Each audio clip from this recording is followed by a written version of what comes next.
Semua hal yang pernah kita duga akhirnya bertemu hari-hari ini. Bagaimana mungkin kita membayangkan Jokowi yang seminggu lalu masih jagoan bicara tentang Golkar, tetapi kemudian dalam 4 hari udah lemas sebetulnya energi politiknya. Jadi Jokowi akan minta perlindungan pada siapa, itu pertanyaannya tuh. Ya pada rakyat mestinya. Dan rakyat menganggap bahwa ya perlindungan terbaik ya Anda mengundurkan diri aja kan.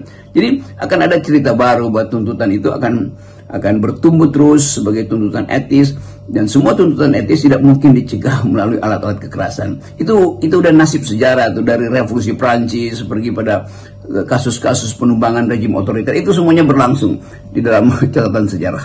Saya kira dalam situasi seperti ini ya, orang atau publik itu lebih memilih untuk menunggu dan memperhatikan apa yang diucapkan oleh Pak Prabowo sebagai incoming leader gitu, ketimbang ucapan dari Pak Jokowi yang orang sekarang sudah cenderung tidak percaya gitu ya, karena memang faktanya seringkali apa ucapan Pak Jokowi itu ya berbalik dengan realitasnya. Dan apalagi kan kita tahu bahwa Pak Jokowi ini kan sebagai pemimpin akan segera pergi ya, outgoing leader gitu.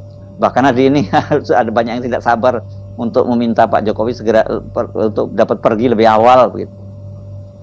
Ya akhirnya orang harus menafsirkan dua dimensi pada Pak Prabowo, yang bahkan dimensi itu terbaca dalam pidato beliau di Munas PAN kemarin.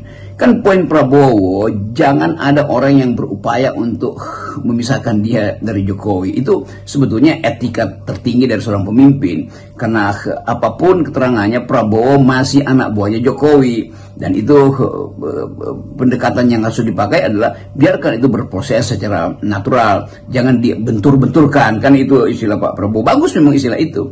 Tapi pada saat yang sama, Prabowo memberi sinyal juga bahwa jangan ada kekuasaan yang rakus. Tuh, kemana sinyal itu? Ya bagi orang yang ada di jalan itu pasti pada Jokowi kan. Jadi mendua sebetulnya kalimat diplomatis Pak Prabowo, tapi kita mengerti bahwa Prabowo memberi sinyal bahwa di era ke depan misalnya jangan ada yang rakus, tetapi orang akan lihat, oh ya kalau begitu di era ini siapa yang rakus kan.